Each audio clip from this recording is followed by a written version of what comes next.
या श्रावणीला ना काय बी कळत नाही. काय रे शुभू, काय एकटाच बडबडतोयस? एवढा मोठा हँडशेक मी माझ्या ना उभ्या आयुष्यात कधी बघायला नाही. कोणाबद्दल बोलतोयस तू? हा, माणूस कोण आहे, कुठला आहे, कसा आहे माहित नाही ना, तरी बी हँडशेक करायचं. अच्छा.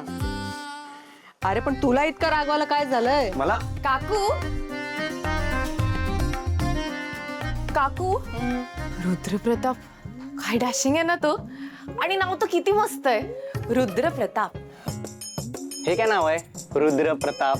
ऐतिहासिक नाव वाटते, कुठल्या तरी ना इतिहासातल्या पुस्तकातलं नाव वाटते, रुद्र प्रताप. अच्छा, मग नाव कसं असायला हवं रे? तुझ्यासारखं? शुभंकर. काय सात्विक नाव आहे. मला तर बोरिंग वाटतं हे. म्हणजे रुद्रप्रताप कसं एकदम भारदस्त नाव आहे ना म्हणून. पण काकू, तुला माहितीये का, काल शुभूनेच वाचवलं मला गुंडांपासनं. असली धुलाई केली ना त्या गुंडांची. शुभू, थँक्यू. पण रुद्रप्रताप असताना तर वाटच लागली असती माहिती त्या गुंडांची.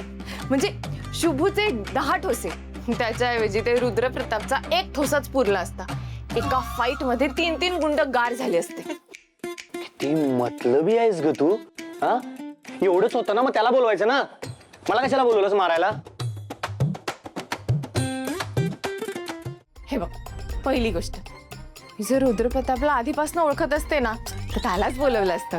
आणि दुसरी गोष्ट, मी काही तुला बोलवलं नव्हतं, तूच आलास आपला तोंडवर करून मदत कर.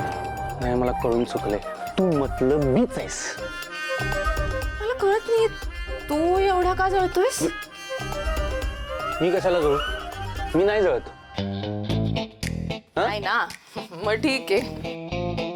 पण काकू, काय आहे ग तो रुद्रप्रताप? म्हणजे ना एखाद्या फिल्म मधला हिरोच वाटत होता तो. भास्कर, श्रावणी, तुझं कामाकडे लक्ष नाही. हा, हे बघ, मी तुझा बॉस आहे, तू माझी असिस्टंट आहेस. कामाकडे लक्ष नाही दिलंस ना, काढून टाकीन मी.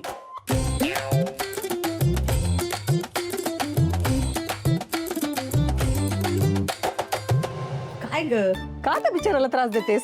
अगं काकू, मगाशी मी ते रुद्रप्रताप बरोबर हँडशेक करत होते ना, तेव्हा मी बघितलं हा शुभू जेलस होत होता, म्हणून जरा जास्तच केलं. अगं पण असं करून काय मिळणार आहे? पण हा, त्याच्या अशा वागण्याने हे कळत होतं, त्याचं तुझ्यावर खरंच प्रेम आहे. काकू, ते प्रेम ओठांवर यायला हवं ना, आणि म्हणूनच केलं मी हे सगळं.